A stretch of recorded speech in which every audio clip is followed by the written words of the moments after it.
Hello बच्चों, नमस्कार। कैसे हैं आप सभी? आशा करता हूं आप सभी लोग अच्छे होंगे।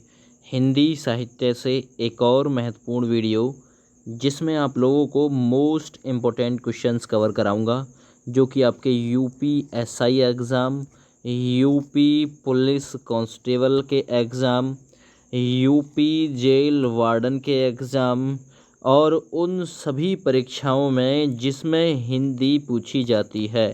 वीडियो का भी एग्ज़ाम हो, ठीक ना, लोअर पीसीएस का एग्ज़ाम हो जिसमें हिंदी पूछी जाती है, तो उन सभी एग्ज़ाम के लिए ये वीडियो वाकई में ही एक वरदान साबित होगी। ये वीडियो एमसीक्यू क्वेश्चन, यानी जैसे आपसे आपके एग्ज़ाम में पूछे जाते हैं मल्टीपल चॉइस क्वेश्चन, बहुविकल्पीय टाइप, बिल्कुल हूबहू उन्हीं क्वेश्चनों पर आधारित है।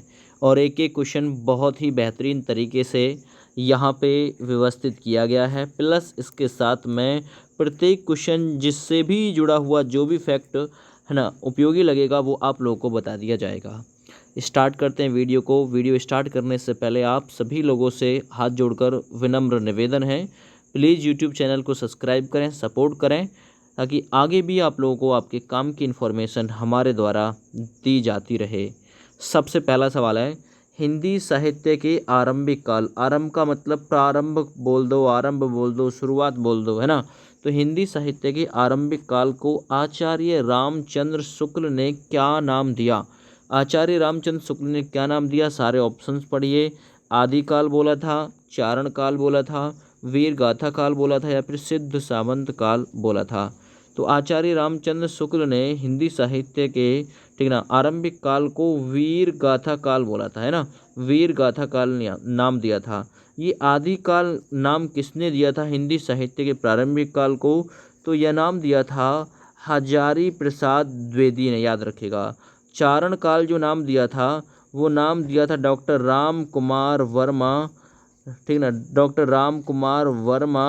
और इनके साथ थे डॉक्टर गिरियशन, डॉक्टर गिरियशन, ये इन दोनों ने नाम दिया था चारण काल और संधि काल। सिद्ध सामंत काल नाम दिया था राहुल संस्कृत्यानंद ने, याद रखिएगा, ठीक ना। राहुल संस्कृत्यानंद ने नाम दिया था हिंदी साहित्य के प्रारंभिक काल को सिद्ध सामंत काल। एक एक क्वेश्चन इंपॉर्टेंट है, ठीक ना। बीज वपन काल नाम दिया था हिंदी साहित्य के प्रारंभिक काल को, तो वो नाम दिया था महावीर प्रसाद द्विवेदी जी ने। दूसरा सवाल है, वीर गाथा काल का कवि इनमें से कौन सा नहीं है? जो वीर गाथा काल से संबंध नहीं रखता हो, तो देखिए चंद्र बरदाई, जिनकी फेमस रचना है पृथ्वीराज रासो, ठीक है ना। तो ये तो वीर गाथा काल से संबंधित है, ठीक है। बात करें यहाँ पे जगनिक, जिनकी रचना है परमाल रासो, ये भी वीर गाथा काल से संबंधित हैं, ठीक है। यहाँ बात करें मधुकर की, ये भी वीर गाथा काल से संबंधित हैं। इनमें से नामदेव वो कवि हैं जो वीर गाथा काल से संबंधित नहीं हैं, ये भक्ति काव्य धारा के कवि हैं, ठीक ना। तो इसलिए सही आंसर हो जाएगा आप लोग का बी विकल्प। आगे बढ़ते हैं अगले सवाल पे। वीर गाथा काल के सर्वश्रेष्ठ कवि कौन माने जाते हैं? ये मोस्ट इम्पोर्टेंट क्वेश्चन, आप लोग इस क्वेश्चन को कर लीजिएगा। वीर गाथा काल के सबसे श्रेष्ठ कवि जो माने जाते हैं वो माने जाते हैं चंद्र बरदाई। इनकी फेमस रचना थी पृथ्वीराज रासो, जो कि पृथ्वीराज चौहान के दरबार से संबंधित है। पृथ्वीराज रासो बहुत ही ज़्यादा पूछी गई रचनाएं, फेमस रचनाएं, ठीक ना। पृथ्वीराज रासो याद रखिएगा। पृथ्वीराज रासो के कवि पूछे जाते हैं तो वो हैं चंद्र बरदाई। जगनिक, इनकी रचनाएं जग में परमाल, माल पर रासा है, परमाल रासो। दलपति विजय, इनकी रचना भी पूछी गई है, तो खुमान रासो, खुमान रासो दलपति विजय की। और विद्यापति की जो रचना है दोस्त वो है पदावली, इनकी पदावली फेमस है। तो एक एक का मैंने यहाँ पे आप लोग को जुड़ा हुआ फैक्ट बता दिया है। अगले सवाल की तरफ बढ़ते हैं। पृथ्वीराज रासो के रचनाकार कौन है? जस्ट ए सेकंड आप लोग को बता के ही निपटाऊँ। पृथ्वीराज रासो के रचनाकार वो है दोस्तों चंद्र बरदाई, याद रखिएगा, ठीक ना। जगनिक, जगनिक परमाल रासो, विद्यापति की पदावली, ये फेमस है, आप लोग को बता दिया मैंने। आगे बढ़ते हैं। कबीर दास की भाषा कौन सी थी? मोस्ट इंपॉर्टेंट क्वेश्चन है, सवाल नंबर 5। कबीर दास, ठीक है ना, आप लोगों को पता होगा, मसी कागज छुआ नहीं, यानी कागज तक नहीं छुआ और फिर भी ढेर सारे दोहे रचना जो है फिर भी आ गए। तो देखिए जो कबीर दास की भाषा थी, याद रखिएगा, वो थी सधुकड़ी। भाषा पूछी जाए सधुकड़ी, कबीरदास किस शाखा से संबंधित थे? निर्गुण भक्ति शाखा से संबंधित थे। कबीरदास का जन्म हुआ था 1398। कहाँ पे हुआ था जी? वाराणसी में इनका जन्म हुआ था। इनकी मृत्यु कबीरदास की 1518 ईस्वी में मगहर नामक स्थान पर इनकी मृत्यु हुई थी। कबीरदास के, ठीक ना, कबीरदास के माता पिता का नाम क्या था?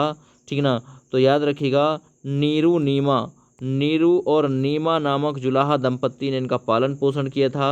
कबीरदास के पुत्र और पुत्री का नाम कमाल और कमाली था। याद रखिएगा, एक एक क्वेश्चन यहाँ से पूछा जा सकता है और प्रत्येक क्वेश्चन पूछा हुआ ही है, याद रखो। आगे बढ़ते हैं दोस्त। यहाँ पे है कटकटान कपि कुंजर भारी, दहु भुज दंड तमकी महिमारी, डोलत धरनी सभापद सखे, चले भाजी भय मारुत ग्रसे, है ना। तो फटाफट से बताइए ये पंक्तियाँ जो हैं, ये पंक्तियाँ किसके द्वारा रचित हैं? ये पंक्तियाँ किसके द्वारा रचित हैं? जल्दी फटाफट से बताइए।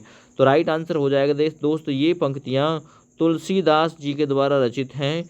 तुलसीदास जी ने रामचरितमानस को दोहे और चौपाइयों में लिखा है, जो कि 7 कांडों में डिवाइडेड है। आगे बढ़ते हैं अगले सवाल पे। नैन जो देखा कमल सा, निर्मल नीर शरीर, हसत जो देखा हंस भा, दसन नग हीर। प्रस्तुत पंक्तियों के रचनाकार कौन हैं? और एक एक पंक्ति इम्पोर्टेंट रहेगी दोस्त। तो सही आंसर हो जाएगा, इन पंक्तियों के रचनाकार हैं मलिक मोहम्मद जायसी, है ना, मलिक मोहम्मद जायसी, याद रखो, ठीक है। आगे बढ़ते हैं अगले सवाल की तरफ। शिवा वावनी के रचनाकार कौन हैं? सवाल नंबर है 8। बहुत ही बढ़िया सवाल है। शिवा वावनी के रचनाकार पद्माकर, भूषण, केशवदास, जगनिक। तो सही आंसर हो जाएगा दोस्तों, शिवा वावनी के रचनाकार हैं कवि भूषण। आप लोगों से भूषण का वास्तविक नाम पूछे तो भूषण का वास्तविक नाम था घनश्याम, याद रखना। भूषण जो संबंधित थे दोस्त, वो रीति काल से संबंधित थे, रीति काल। जो भूषण की रचनाएं हैं उनमें किसका, उसमें वीर रस का उदाहरण देखने को मिलता है, वीर रस की प्रधानता है, ठीक ना। भूषण का वास्तविक नाम कौन था? तो वो था घनश्याम। अच्छा, इनका जब वास्तविक नाम घनश्याम था तो भूषण की उपाधि इनको किसने दी? चित्रकूटपति हृदयराम के पुत्र रुद्र सोलंकी, है ना, चित्रकूटपति हृदयराम के पुत्र रुद्र सोलंकी ने इन्हें भूषण की उपाधि दी थी और उन्होंने शिवा वावनी की रचना जो है वो की थी। आगे बढ़ते हैं सवाल नंबर 9 की तरफ। नर की और नल की गति एक करे जोय, यानी कि एक तो नर की, मानव की, और एक नल यानी कि जिससे पानी निकलता है, उसकी एक गति करे को जोय, जे तो नीचो है चले ते तो ऊंचा हो, यानी जितना नीचा चलेगा उतना ही ऊंचा होता चलेगा। इन पंक्तियों की रचनाकार कौन है? मोस्ट इंपॉर्टेंट ये पंक्तियां हैं, याद रखिएगा। तो एक काम आप लोग इसमें याद रखिए, बिहारी लाल, है ना, नर की और नल की, ठीक है ना, गति एक एक करे, तो या जे तो नीचो चले ते तो ऊंचो होए, बिहारी लाल, है ना, बिहारी लाल की पंक्तियां हैं। आगे बढ़ते हैं सवाल नंबर 10। सखी वे मुझसे कह जाते हैं, प्रस्तुत पंक्तियों के रचनाकार कौन है? इस सवाल को भी आप लोग स्टार मार्क करके मोस्ट इंपॉर्टेंट कर लीजिएगा, ठीक ना। तो सही आंसर हो जाएगा मैथिली शरण गुप्त। सखी वे मुझसे कह जाते हैं, ये जो मैथिली शरण गुप्त है दोस्त, इन्हें राष्ट्र कवि कहा गया था। राष्ट्र कवि की उपाधि इनको जो दी गई थी वो महात्मा गांधी के द्वारा दी गई थी। ये भी आप लोग इससे जोड़ के याद रखिए, राष्ट्र कवि महात्मा गांधी ने इन्हें कहा था। मैथिली शरण गुप्त की रचना थी साकेत। दूसरी रचना थी इनकी, वो थी भारत भारती, याद रखो। ये कुछ इंपॉर्टेंट जानकारी थी, ठीक ना, मैथिली शरण गुप्त के बारे में। आगे बढ़िए। हिंदी कविता को छंदों की परिधि से मुक्त कराने वाले कौन थे? हिंदी कविता को छंदों की परिधि से मुक्त कराने वाले, तो सही आंसर था सूर्यकांत त्रिपाठी निराला। इन्होंने हिंदी कविता को छंदों की परिधि से मुक्त कराने वाला माना जाता है। तो देखिए, जो यहाँ सूर्यकांत त्रिपाठी निराला आपको नाम मिल रहा है, इनकी जो रचनाएं हैं, ठीक ना, इनकी जो रचनाएं हैं उनमें क्या मिलता है? मुक्तक छंद, है ना। इनकी जो रचना और कविता जो इन्होंने लिखी हैं उसमें मुक्तक छंद का प्रयोग देखने के लिए मिलता है। देखिए, मैं इन्हीं से जुड़ी हुई एक रचना आप लोग को बताता हूँ। रचना है जूही की कली। आपसे पूछेगा जूही की कली किसकी रचना है, वो है आप सूर्यकांत त्रिपाठी निराला की। अच्छा, कब इन्होंने ये रचना संपादित की थी, 1916 में इसका संपादन इन्होंने किया था। अच्छा, तो ये मुक्तक छंद की कविता है जूही की कली। दूसरी चीज़ यहीं से जुड़ी है, महावीर प्रसाद द्विवेदी ने इसे बिना छापे ही, बिना प्रकाशित किए ही पत्र में वापस लौटा दिया था इस कविता को। तो जो सूर्यकांत त्रिपाठी निराला हैं उनकी जो कविताएं हैं उनमें मुक्तक छंद का प्रयोग देखने के लिए मिलता है। तो हिंदी की कविता को छंदों की परिधि से मुक्त कराने वाले सूर्यकांत त्रिपाठी निराला थे। आगे बढ़ते हैं, तितली किसकी रचना है, मोस्ट इंपॉर्टेंट ये रचना रहेगी, ठीक ना। आंधी, इंद्रजाल, ध्रुव स्वामिनी, स्कंदगुप्त ये नाटक हो गया, चंद्रगुप्त नाटक हो गया। तो तितली जो रचना है वो किसकी है, जय शंकर प्रसाद की रचना है। ऑप्शन ए बिल्कुल सही हो जाएगा। और आत्मकथा लिखी थी इन्होंने ही सबसे पहले हिंदी में अपनी। आगे बढ़िए, अतीत के चलचित्र के रचनाकार कौन है, अतीत के चलचित्र के रचनाकार। सवाल नंबर 13 मोस्ट इंपॉर्टेंट क्वेश्चन है, वो है महादेवी वर्मा जो अतीत के चलचित्र की रचनाकार हैं। महादेवी वर्मा को 1982 ईस्वी में एक रचना थी इनकी यामा, जिसके लिए इन्हें ज्ञानपीठ पुरस्कार से नवाजा गया था। ज्ञानपीठ पुरस्कार की शुरुआत जो हुई थी वो हुई थी 20 मई 1961 को शांति साहू जैन के 50वें जन्मदिन के अवसर पे उनके परिवार के द्वारा इसकी शुरुआत की गई थी 1961 में। ये जो ज्ञानपीठ पुरस्कार है इसमें 11 लाख रुपए की राशि, वाघ देवी की प्रतिमा और एक प्रशस्ति पत्र दिया जाता है। ये जो ज्ञानपीठ पुरस्कार है ये भारत के संविधान की 22 भाषाओं में से, है ना, एक उत्कृष्ट कृति को ये पुरस्कार दिया जाता है, याद रखना। सबसे पहले ये 1965 में ज्ञानपीठ पुरस्कार जी शंकर कुरुप को दिया गया था, ठीक ना। उनकी रचना थी, मलयालम भाषा में लिखी गई थी, ओट कुलस, उस रचना को दिया गया था, याद रखिएगा। और यामा को मिला था 1982 में। अगले सवाल की तरफ मैं बढ़ता हूँ। नेक्स्ट क्वेश्चन है, पल्लव के रचनाकार कौन है। पल्लव मोस्ट इंपॉर्टेंट रचना है, सुमित्रा नंदन पंत, निराला, जयशंकर प्रसाद या महादेवी वर्मा।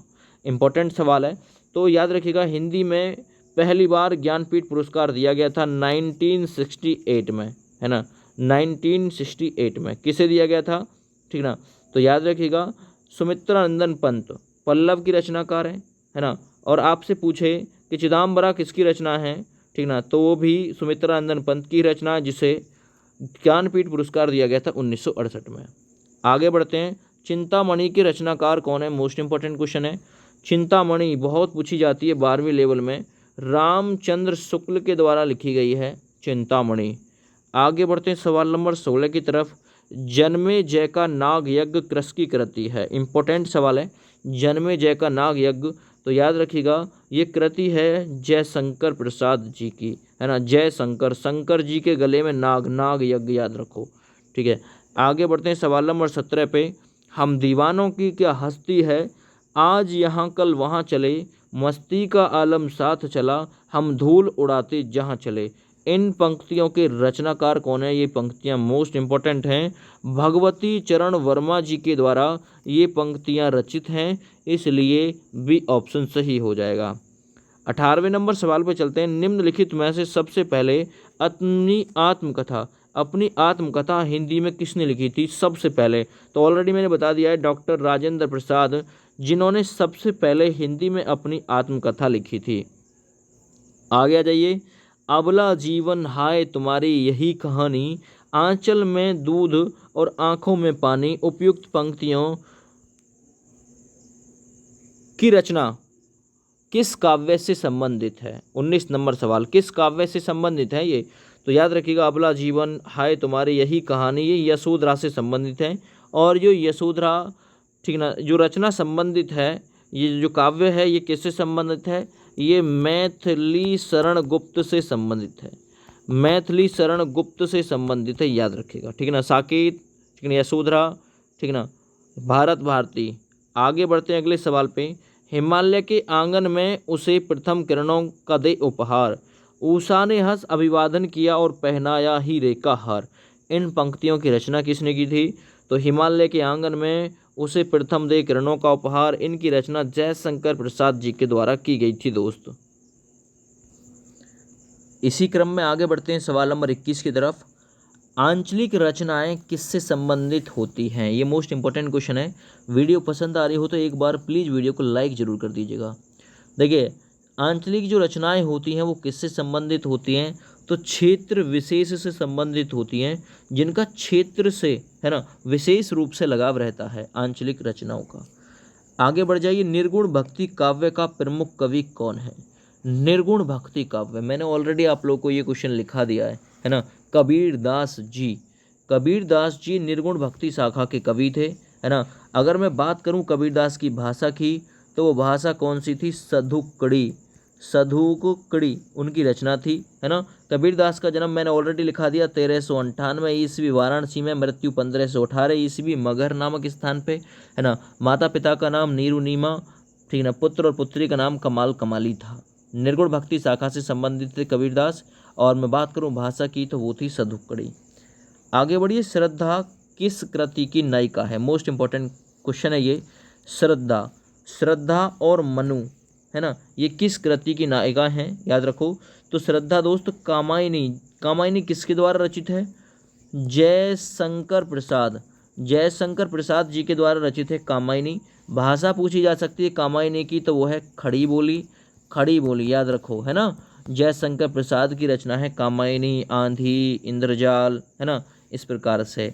चलो जी। जन्मेजय का नाग यज्ञ भी इन्हीं की है। तो श्रद्धा किसकी है? कामायनी, है ना। श्रद्धा किस कृति की नायिका है? कामायनी की नायिका है। दूसरी चीज़ यहीं से जुड़ा हुआ मैं आप लोग को बताऊंगा। ये जो यहाँ कामायनी है, इसे हिंदी में ताजमहल के समान कामायनी को किसने माना है?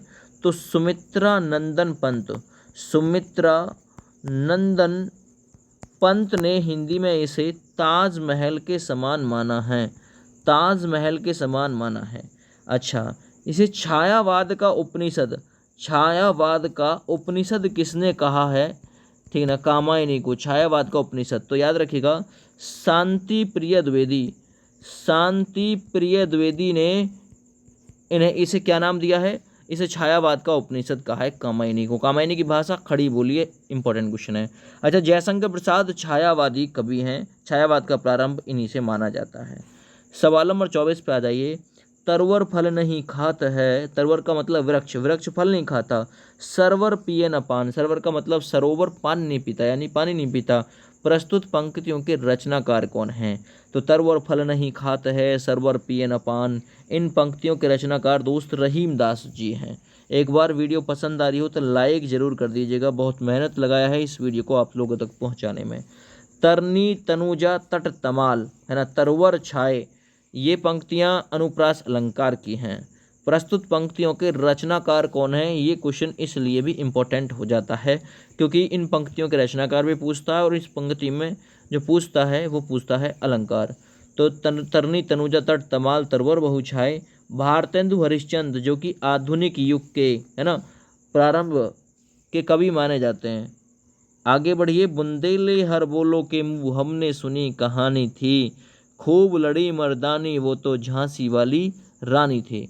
इन पंक्तियों के आप लोगों को रचनाकार पूछे गए हैं, तो रचनाकार बता दीजिए भाई, इन पंक्तियों के रचनाकार कौन हैं?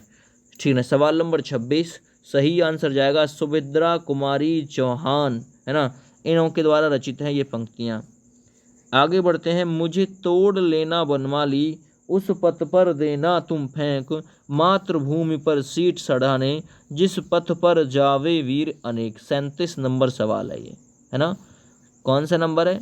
27 नंबर सवाल, है ना। 27, यहाँ पे 7 नंबर लिख गया, 27 नंबर है। माखनलाल चतुर्वेदी की लाइन है, याद रखना, ये चीज़ इंपॉर्टेंट है। आगे बढ़ते हैं। 28 नंबर। दरवाजे से चंडाल गढ़ी की तरफ नज़र दौड़ाने पर एक अद्भुत दृश्य दिखाई देता था। इन पंक्तियों के रचनाकार कौन है? सवाल नंबर 28।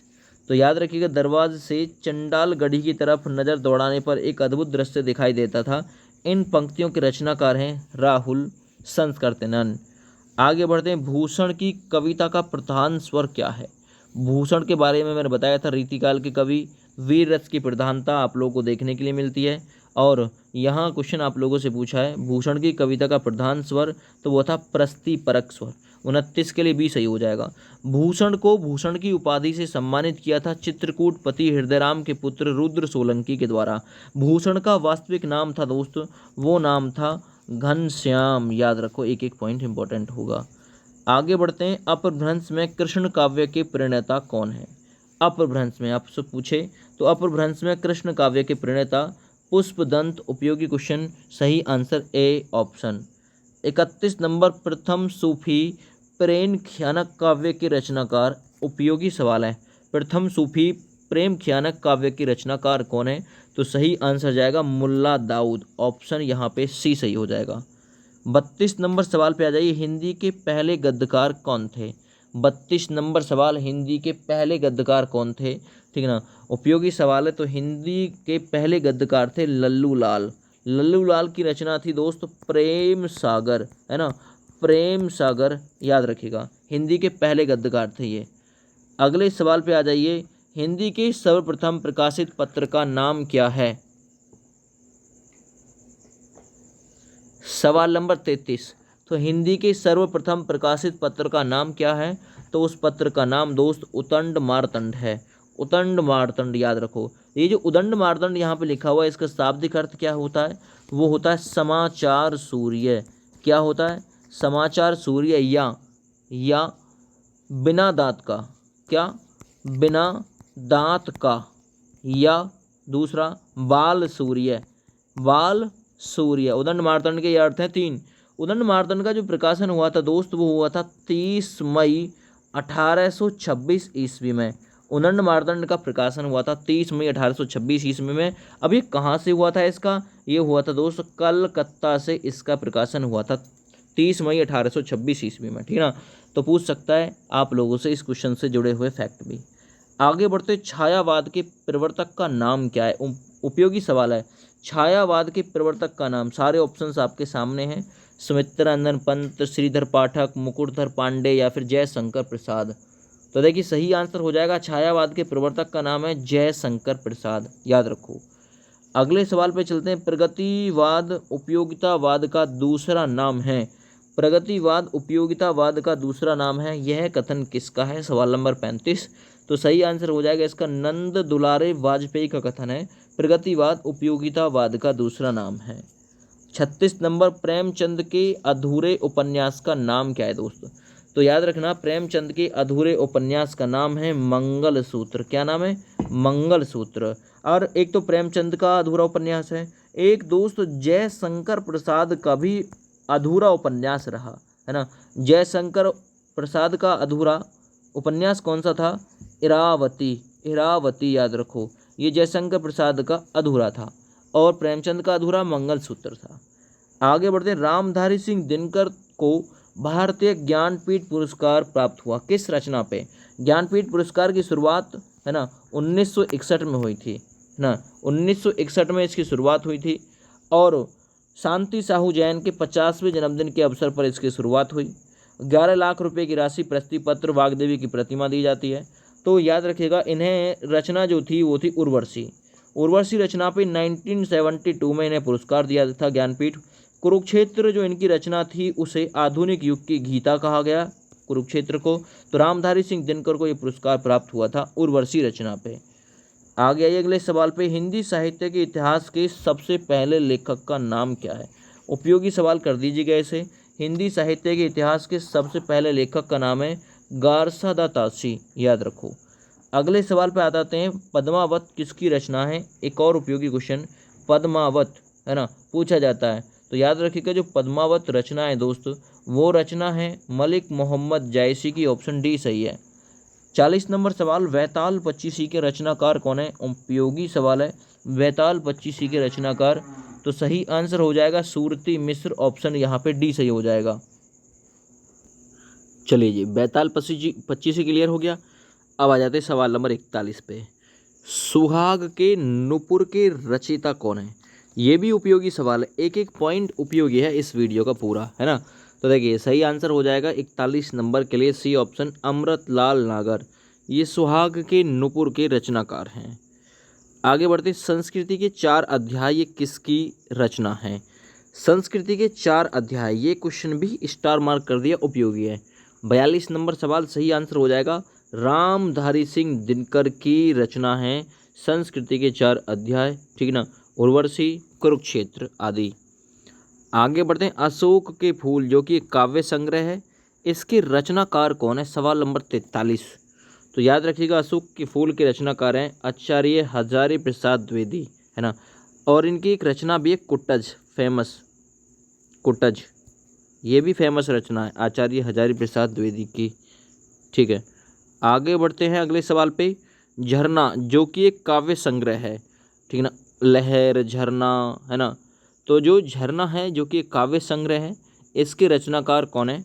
तो आपको पता है जयशंकर प्रसाद जी, सभी को पता होगा इस सवाल के बारे में। आगे बढ़ते हैं। भारत भारती जो कि एक काव्य संग्रह है, इसके रचनाकार कौन है? 45 नंबर सवाल। तो भारत भारती, साकेत पूछे, राष्ट्र कवि पूछे, महात्मा गांधी ने उपाधि दी थी राष्ट्र कवि की किसको? मैथिली शरण गुप्त, जो कि भारत भारती काव्य के रचनाकार हैं दोस्तों। सवाल नंबर 46 पे आ जाइए। दोहा कोश के रचनाकार कौन है? दोहा कोश के रचनाकार कौन है? सवाल नंबर 46। तो सही आंसर हो जाएगा दोस्तों कवि सरहप्पा, है ना। कवि सरहप्पा दोहा कोश के रचनाकार हैं। आगे बढ़ते। प्रेम सागर के रचनाकार कौन है? प्रेम का सागर कब बहता है? जब प्रेम में आदमी लल्लू हो जाता है, तो लल्लू लाल जी। तो प्रेम सागर के रचनाकार कौन है? 47 नंबर सवाल, लल्लू लाल जी।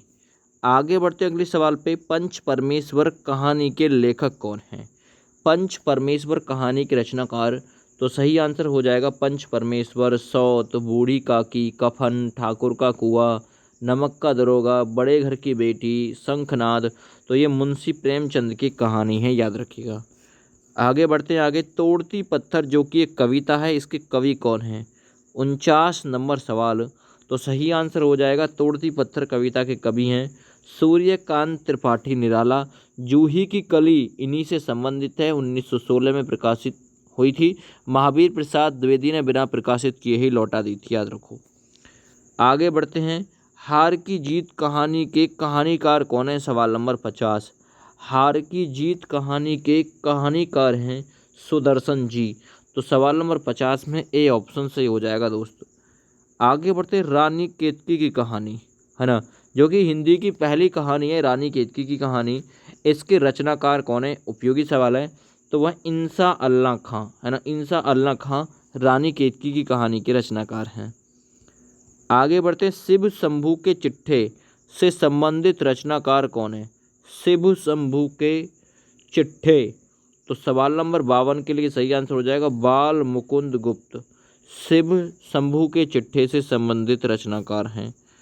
अगला रसिक प्रिया के रचनाकार कौन है? सवाल नंबर 53 53। तो 53 नंबर में रसिक प्रिया के रचनाकार हैं दोस्त केशव दास जी, ऑप्शन डी सही हो जाएगा। आगे बढ़िया। ये कुटज के रचनाकार कौन है? सवाल नंबर 54। कुटज के रचनाकार कौन है? तो मैंने बताया था ऑलरेडी अभी आप लोगों को, हजारी प्रसाद द्विवेदी कुटज के रचनाकार हैं दोस्त। सवाल नंबर 55 को करते हैं। आंसू काव्य के रचनाकार। सवाल नंबर 55। तो आंसू काव्य के रचनाकार दोस्त जयशंकर प्रसाद जी हैं। अगले सवाल पे बढ़ते हैं। चंदन विष व्यापत नहीं, लिपटे रहत भुजंग, इन पंक्तियों के रचनाकार कौन है? सवाल नंबर है 56 56। तो याद रखना इन पंक्तियों के रचनाकार है रहीम दास जी। कौन? रहीम दास जी। आगे बढ़ते हैं। अगला सवाल है। अमिये हलाहल मद भरे, सेत श्याम रतनार, जियत मरत झुक झुकी परत, जेही चितवत एक बार, इन पंक्तियों के रचनाकार कौन है? सवाल नंबर 57।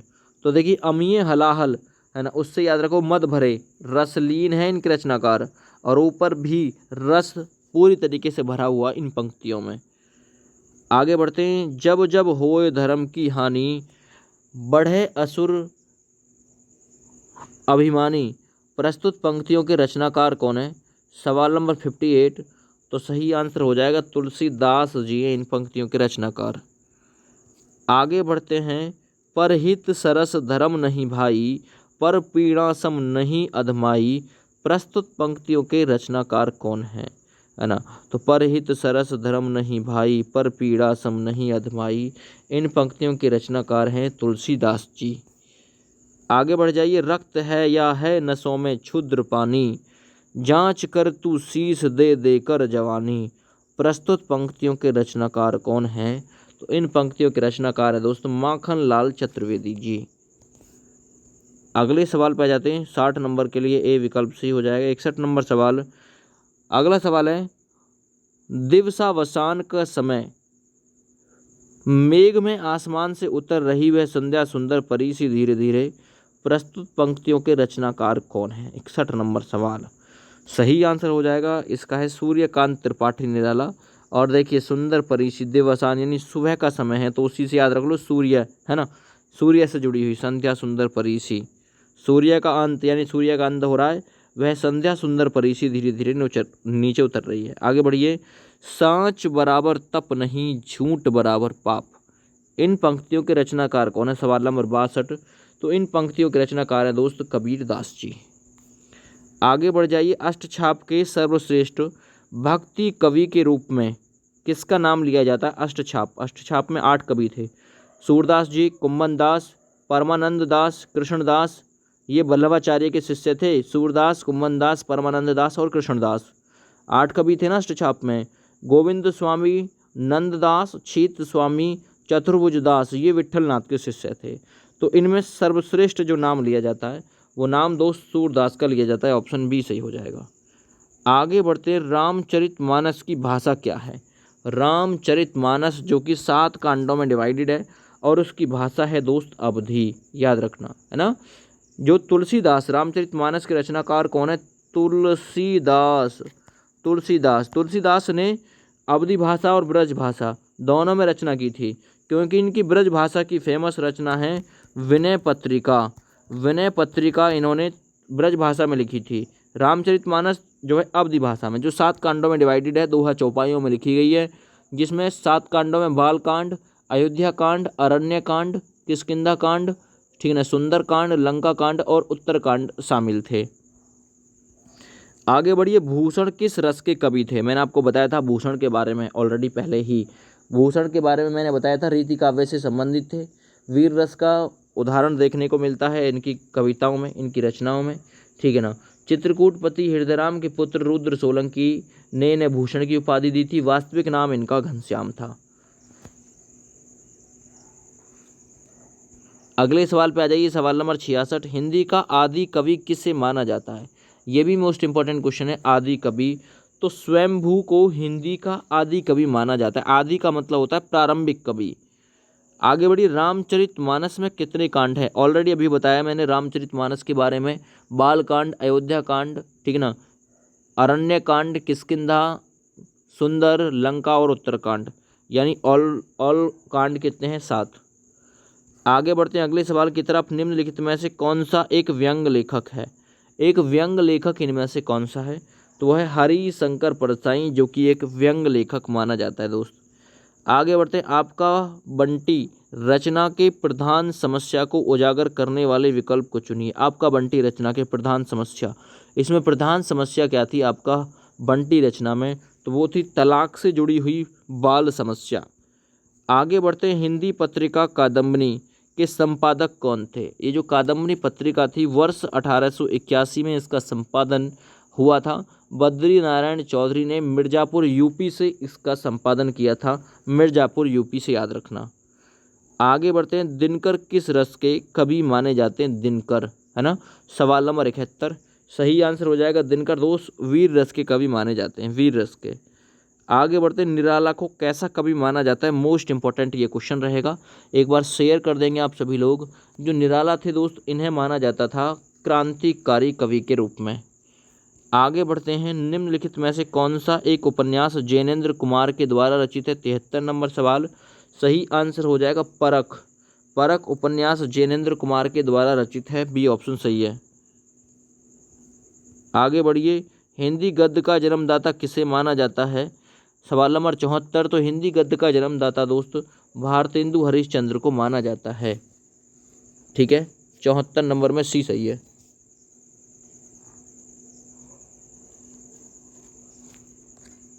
अगले सवाल पे चलते हैं। सवाल नंबर 75। कवि कालिदास की अभिज्ञान शकुंतलम का हिंदी अनुवाद किसने किया था?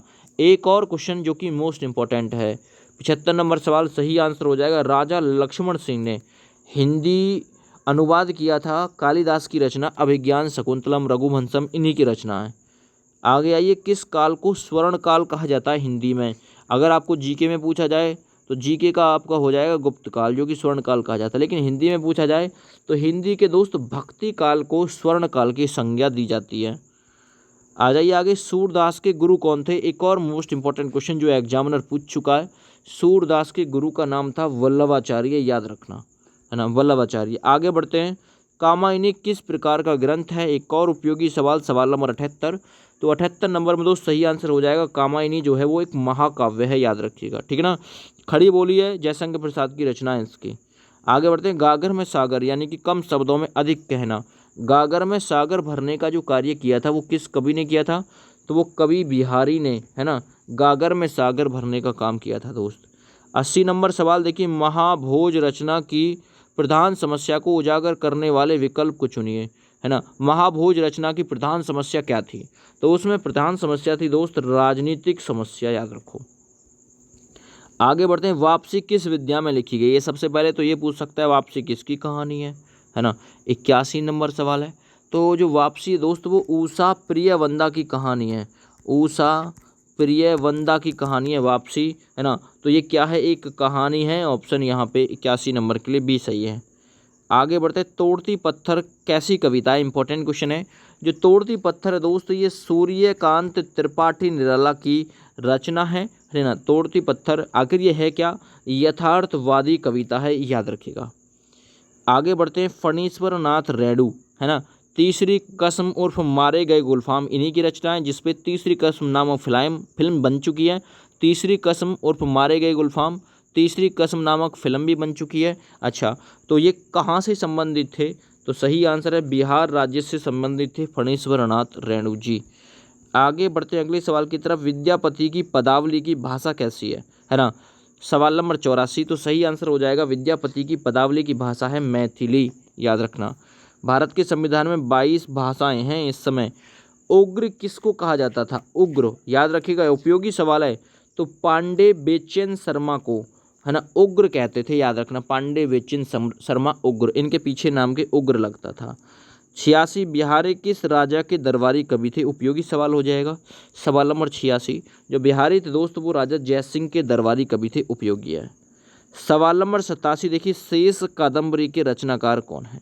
87 नंबर क्वेश्चन सही आंसर हो जाएगा अलका सरावगी। ये क्वेश्चन आ चुका है यूपी जेल वार्डन एग्जाम में। शेष कादम्बरी के रचनाकार अलका सरावगी।